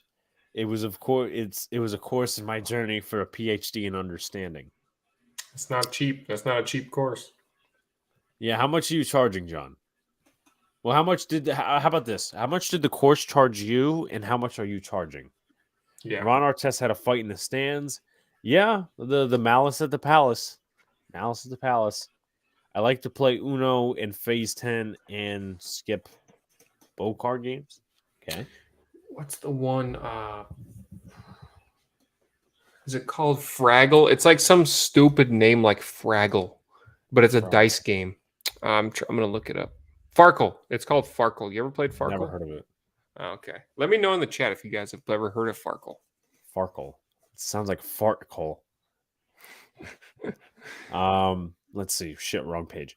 Next one, Troy Tulowitzki cuts hand destroying bat. Yeah, not surprised with that one. Moises Alou falls off the treadmill. This one I heard about. Tore his ACL. Jeff Kent breaks wrist washing car. I mean, Jimmy Johnson, NASCAR driver, falls off golf cart roof. I mean, why would Probably you be shouldn't on the have roof? been up there. Probably should have not been up there. Yeah, decided to get on the roof of a moving vehicle. Yeah. You know, if you're a NASCAR driver, aren't you supposed to be smart? Actually, no. The directed audience isn't. Not that I want to generalize, but Yeah. the study of people apparently is like the lowest IQ or whatever. But like, as a NASCAR driver, aren't you supposed to be like, hey, listen, this shit ain't smart because it's moving? True. I mean, the whole, they should know the way around a vehicle, I think. I would hope so, Sox. Yeah. And Jermaine, one was part of the fight in the stands with Ron Artest. I just remember. Well, actually, no, I don't Jermaine remember O'Neal. it, but yeah. And then like all the people as him and different guys were leaving, and they had to like literally do this because everyone was pouring popcorn and all this other shit. Yeah. So thought it was funny. Jesus, my notifications are going off. Anyway, have you seen the video of something like the game the NFL wants you to forget about or something like that, where the Cleveland fans were throwing beer bottles onto the field? I've heard of that. Oh my God, it was such an ugly sight because they're all glass bottles and shit. Yeah, not good at all. Not good at all. Jonathan Papelbon had a fight with Bryce Harper on the Nats. That I remember. Yeah. I think he went out and tried to choke Bryce Harper. Yeah. We need more malice at the palace. We need more brawls in sports, man. We need You know what? You know what is going to happen one day, and we're all going to lose our minds, is somebody's not going to drop the bat. They're going to charge the mound with the bat. Yeah, I feel like people have done that before, but we just, it's not going to be pretty. Yeah. Have you ever guys been in a fight over something dumb? Well, yes. But I think that's been like 100, not physically, but like in a fight over something dumb. It's a lot. I feel like a lot of fights are over something dumb. Yeah. When they moved to Baltimore, I think he was referencing the Brown stuff. Freaking John, we need more malice at the palace moments in sports. I don't know about that. I feel like John would actually try to fight the fucking. He'd try to fight Ron Artest. You got said player trying to go after the fans, and then John just feels provoked. Come here, motherfucker. I could see him squaring up, and I think that would have to be video. Oh yeah. And it wouldn't be illegal because guess what? Like there are certain like things you can record and not, but like it's gonna be televised anyway. Yeah, exactly. Hey, if they got the rights, so do I. They threw a beer at Kimbrel when he was with the Red Sox, when he was in the bullpen. That I think I've heard about. Yeah, I remember that. There's been a few instances where pitchers are about to go out during a big bullpen appearance and they get shit thrown at them. Yeah, wouldn't be the first, won't be the last. I wouldn't start a fight, but I would definitely wouldn't mind throwing a punch. Yeah, yeah. Glenn Healy cuts hands changing bagpipes. I don't know who Glenn Healy is, so I can't say. Uh, Dave, are we just okay? Dave, goalkeeper for Chelsea, Dave Bezant drops mayo on toe. Okay, Those feet.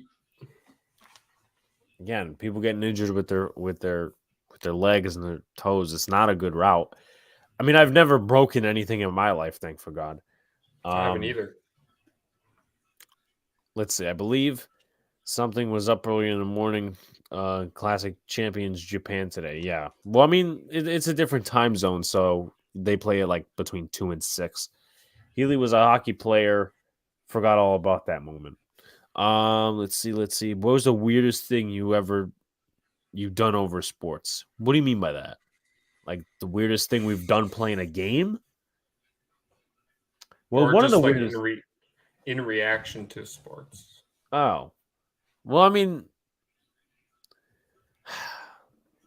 Probably like I don't think biting I've done something. anything that stupid. I just get frustrated. Sometimes I'll bite something like a pillow. We talked about this before. We try to, when you get frustrated, you try to hit something that's not a wall I'll or a throw my rock. hat. Or I think that's the. yeah, your hat's not going to do much damage. Yeah. Well, I'm not trying to. I feel like John would put a fist through a TV. If it pissed Yeah. him off enough, he would definitely put a fist through a TV. And then he'd be like, "No, I'm not buying it. The Rangers are."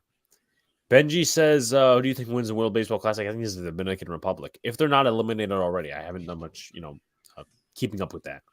USA. Weirdest thing. Well, I mean, if it's this, like one of the weirdest things, and this is not even just professional wise. The thing is about 2 years ago where I was playing quarterback and we were playing some, 2-hand touch football, and I tried pump faking and I fumbled it, and they ended up returning it to the house. Yeah, that's tough. I've dropped a lot of crucial passes. I've had a lot of concentration drops, as they would call them. Damn, trying to find. Not as bad as Jacoby Jones throwing a pick six. Right, I believe I've seen the Boston Red Sox coaches were up early to watch the World Baseball Classic. Yeah, I mean, there's probably a couple of Red Sox players, there. Yeah. Dominican and USA didn't play real games in WBC. Do you ever get mad when you play sports like basketball, like throw a basketball at somebody? I will get pissed. Like, for instance, like my good friend Anthony, he will not play defense, and I will get infuriated. Like, what the fuck are you doing? Like, I will scream at him. Like, that's the part of the Alex, like some of you haven't seen. I will be pissed. Like, Well, I was. like, Go ahead. also flag football. Like when people point out like so much, if I have a concentration drop, like I would tell them to shut the fuck up or something. Yeah, I was a little curious. I didn't want to say something, but it looked like Luca wasn't playing much defense against John. Well, at that point, I guess it was the end of the game, but I mean, maybe. Oh, are you saying yes? I guess I pulled a Jalen Hurts. Pump faking. I saw the angry side of Alex on Monday stream. Well, I mean, it wasn't. Well, I guess you could say it wasn't angry. It was just energetic in a way because me and Luca were just going at each other because I don't remember what we were talking about stupid shit. He just couldn't guard me. Yeah. Well, I think the Dominican Republic, if they do play a real game, yeah, they will probably win. Kyle Farnsworth kicks a fan and bruises his right knee. Interesting. I remember Marcus Smart went into the crowd when he was at was it Oklahoma State, I think, and pushed a fan. It was a big deal at the time. Same, but kind of not because it's not sports. I remember my dad told me Roger Waters once at a live performance beat somebody with a beer bottle. Oh shit! Really? I'm not surprised. I'm not Frankly. either. We were talking about chokeholds. Yes, because I think we explained this last week where I put my brother in a chokehold when I was younger, and then he like hit me with a fucking car. So, I went to kick a field goal and kick the person in the face. I remember when we were playing this stupid fucking shit. God damn it. I can't. We were playing a touch football match in like 7th grade at the fall festival, right? Where you dress up and all this other shit. And Luca was the center, and I think he got kicked in the face somehow, which I don't know how that happened, but that happened. And Gardner was banging on the dugout with his bat. Well, I mean, he didn't really get injured doing that, but yeah. Flyers fan fought Ty Domi in the penalty box. Well, Flyers fans, Philadelphia fans. Let's start Different with breed, man. different breed, and that's why I didn't want Villanova. That's why I was pissed that Villanova was winning yesterday because like Villanova, it's by Philly and all that sort of shit. Alan Wright too short for his Ferrari. Wouldn't really know much about that. Blah blah blah blah.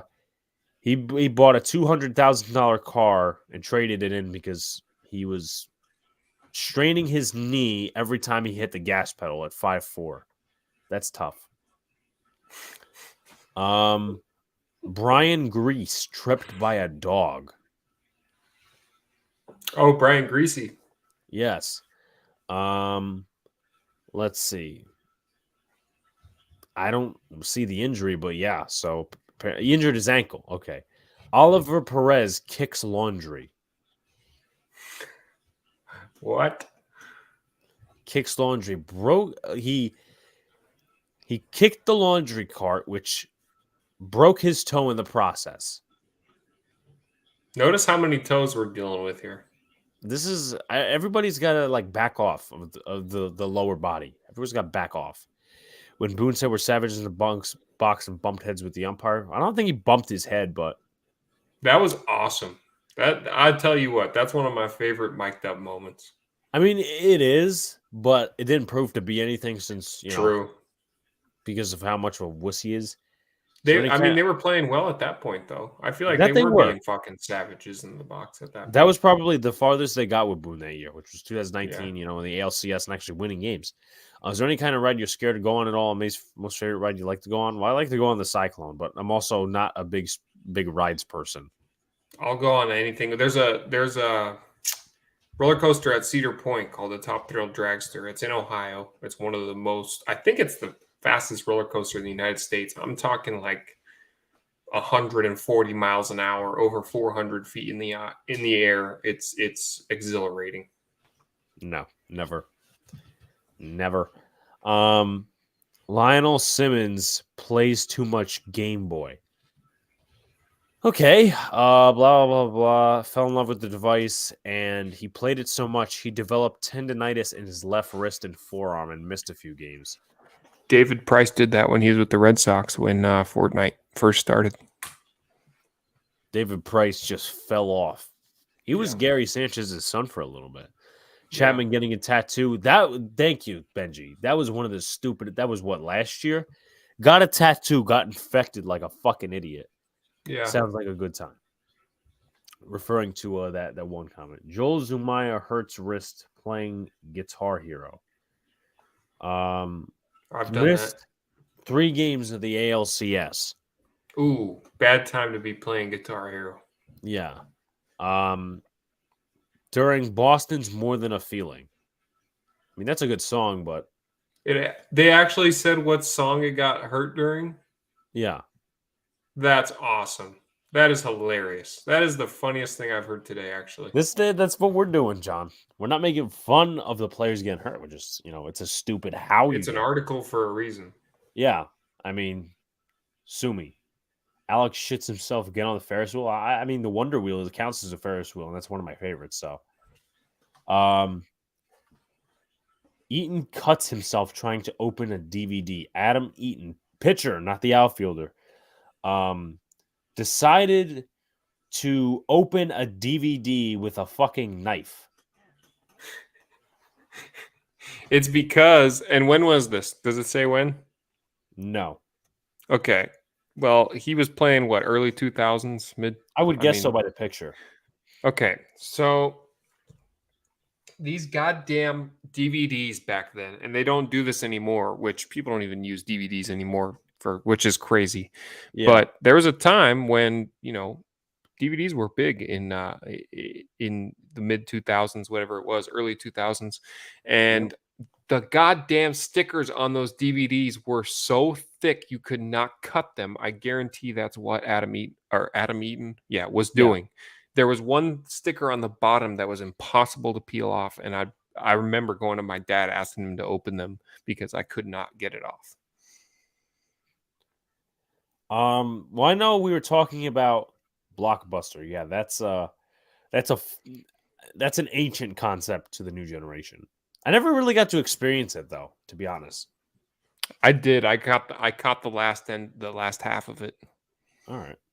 Who is the baseball player that got hurt? Because Ken Griffey was pinching his sack because his cup was like fit wrong, I guess. Mark Smith sticks his hand in an air conditioner. Smart. Hurt his hand, unavailable for a few days. He's a pitcher too, idiot. Smart. Glenn Allen Hill has a scary nightmare. Oh no. Deathly afraid of spiders. In the middle of the nightmare, he awoke in terror and crashed through a glass table next to his bed. Oh my god. That might be the best one. Oh my god. The sheer panic this guy must have been in. I feel horrible for him. Oh my god. Imagine if I did that. From then on, Hill wore a special wig designed to scare away the eight-legged freaks. You know what that is, Sox? That's kind of like, so back where I used to live in northeastern Pennsylvania, they had this like lake, right? They had this lake called Beltsville. It was like a park and whatever. So geese were shitting in the water. Geese were shitting on the sand. They were shitting on the grass. You know what they decided to do? You know what they decided to do is kind of a precaution. They tried to scare him away somehow. You're right. You're on the track. They decided to put dog cutouts. I'm assuming it didn't work. I don't know that for sure, but 99.9% is probably it did not work. Yeah. Have a good night, Jeffrey. Good night, Jeffrey. What things did you collect when you were a kid? Well, I mean, I have like a zillion baseball cards. I would probably say concert T-shirts. I have a ton of hats too. Oh, I have a shit ton of hats. I would say hats and like ticket stubs, whether it's concerts or sports. I still have a few of them, but then again, it's like very rare that you have the ticket stubs. You get them. For this. Yeah. Let's see. Adrian Beltre. He said after he was hit, he was done having kids anyways. Well, I guess that's a ends justify the means. Should have given the geese a laxative. You know what? Yeah. That would have made things way worse. Good. Fucking Beltsville was shit anyway. I would have just had like, what do geese eat? Like bread. Like have it. You know what, John? We're gonna create the laxative sandwich. I think that should be a concept now. The laxative sandwich. So now I know how to poison somebody. You did not hear me say that, by the way. Anyway. Grant Balfour auditions for the WWE. Injured his left side and was placed on the IL. He wasn't really trying out for the WWE. He was just wrestling with Jim Hickey, the pitching coach. Darius Vassell performed self-surgery. Toe was swollen. Decided to alleviate the pain by taking a drill and put it in his toenail. This is stupid. Next one is stupid. Kevin Mitchell, former outfielder and also a Met and also a Cardinal, broke his tooth on a donut. How do you do that? That must have been a stale donut. Yeah. He also once strained a muscle vomiting. So See, I I'm guess telling you, the sneezing and vomiting, it'll get you. hopefully not me. Bill Grammatico celebrates his way to injury. Tore his I remember ACL that. after a clutch field goal for the Cardinals. He jumped up in the air and went like this with his fist and landed and then went down and tore his ACL. Here's this one. Now, I don't think he was with the Red Sox. This is 1990. John Smoltz. All right. He ironed his shirt. Should be a normal task. While he was wearing it.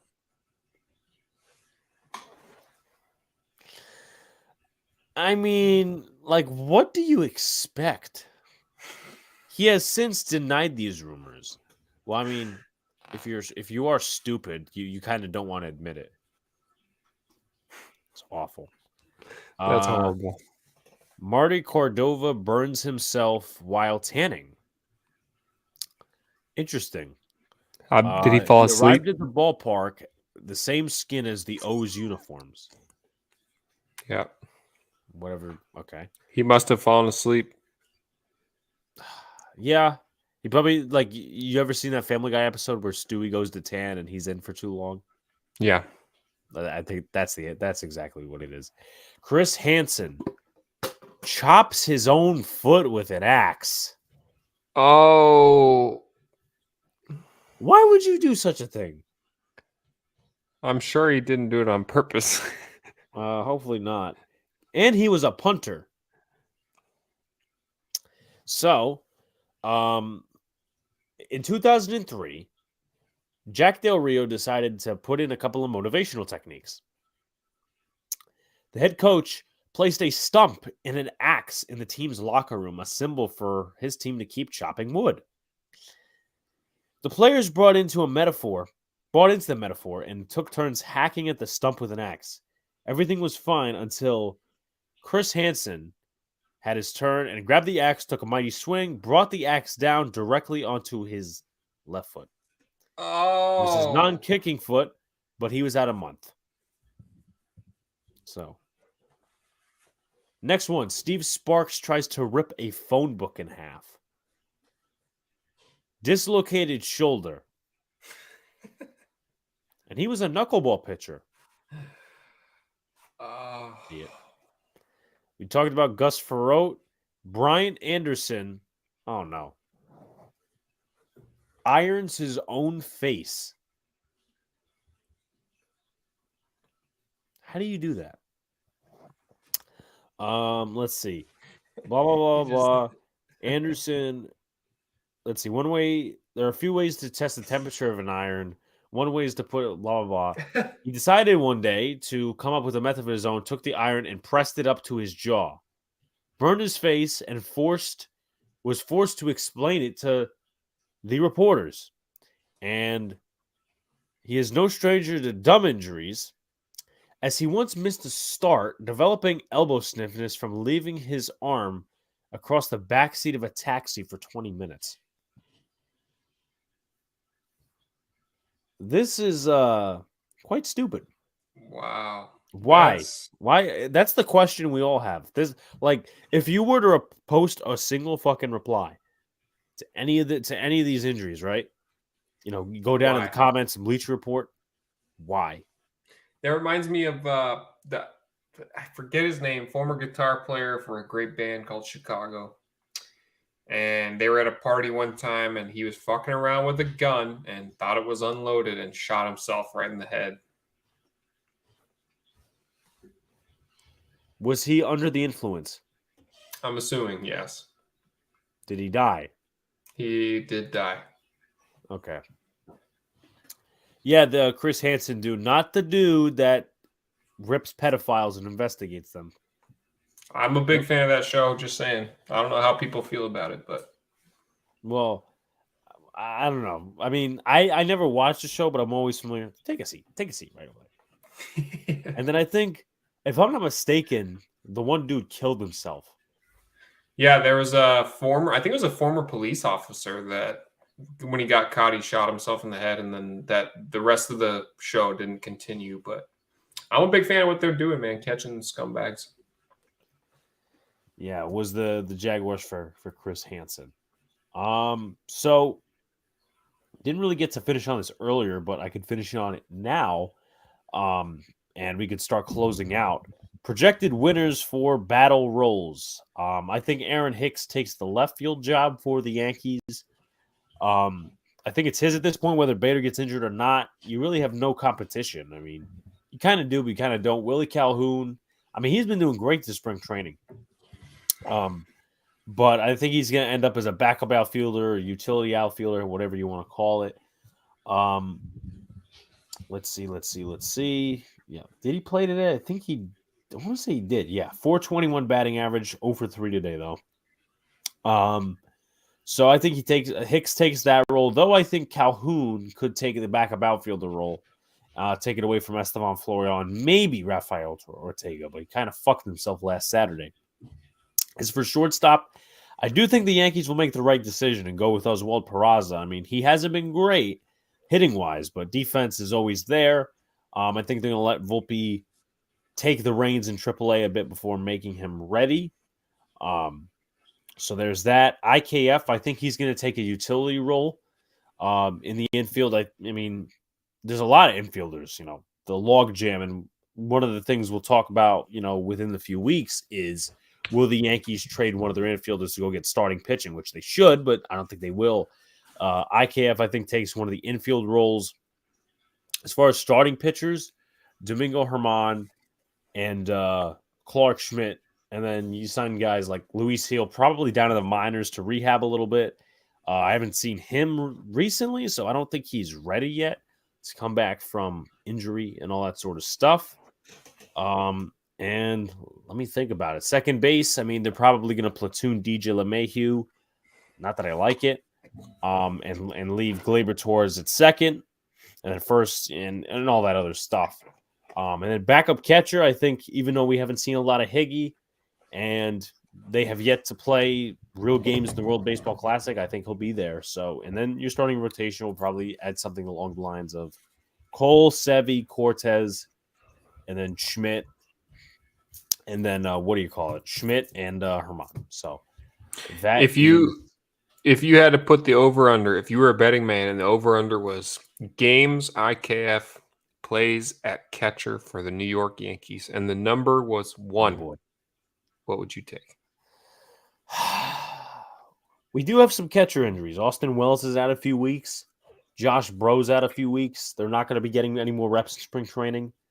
Ben Rordvet had some sort of an aneurysm, not like, brain aneurysm, but I would say get aneurysms in other parts of your body. I didn't know that before, like you last year. You didn't know that it's not just the brain. No, I thought I did for a while. I thought the brain was just the place for aneurysms, but you can get an elbow aneurysm. Yeah. Can't believe how much money is still owed to Donaldson. I can't believe it either, man. But that's what the Yankees signed up for. Will you be going live for NFL free agency? I mean, next week we'll have a lot of content, whether it's Yankees or the Giants, because videos are definitely going to shoot out like rapid fire, because I got spring break next week, which will give me time to work on this, and I'll keep angling towards 1K subs. But I don't think we're going to go live like for free agency. The trade deadline may be down the line, for the MLB and the NFL, and we did NBA this past trade deadline. So, but not free agency in itself. Maybe if like something happens, go live for reaction or whatever. But as far as Sox's bet and his question, how many games, and let us know in the chat what you think as well. How many games IKF will play at catcher for the New York Yankees? I'm going to go with 1. I'm going to go over, but that doesn't mean 2. Or no. You know what? I'm going to go push. Okay. I was going to take a push too. I'm going to take a push. I'm going to be the easy guy. Take a push. But with that being said, Sox, final thoughts. Yeah, man. I think it's awesome the way the Red Sox are swinging the bats right now. The question is on the pitching staff and how healthy the starters can stay. But spring training 3 weeks away, we're going to see what we can do here in the next 3 weeks as far as outfield position battles.